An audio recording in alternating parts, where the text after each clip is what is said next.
హనుమకొండ జిల్లా వెంకటేశ్వరపల్లి బేతలు అంతా ఇంతా కాదు. శ్మశానంకు వెళ్లే దారి లేక బురదలో నుంచి మృతదేహాన్ని మోసుకు వెళ్లి అంత్యక్రియలు నిర్వహించిన పరిస్థితి.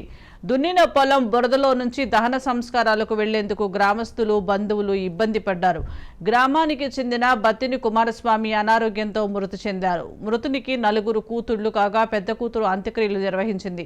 మృతదేహాన్ని శ్మశానానికి తీసుకువెళ్లే దారి సరిగా లేకపోవడంతో సుమారు 2 కిలోమీటర్లు బురదలో నుంచి మృతదేహాన్ని మోసుకు వెళ్లారు.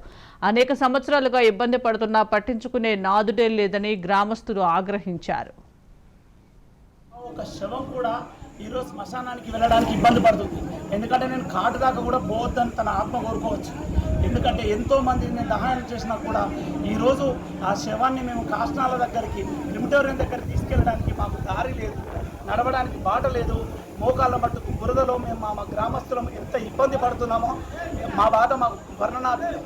ఎందుకంటే సచ్చిన శవం నేను ఎట్లా వెళ్ళాలని ఆత్మ ఎంత ఘోషిస్తుందో మాకు తెలియదు. కానీ ఈ గ్రామాన్ని పట్టించుకోవడం మా నాదుడే లేడా, మా ఊరిని ఆదుకునే ప్రభువే లేడా?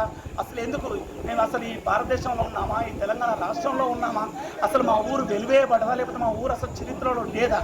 ఎందుకు మాకు ఇంత దీనగతి? ఒక శవాన్ని కూడా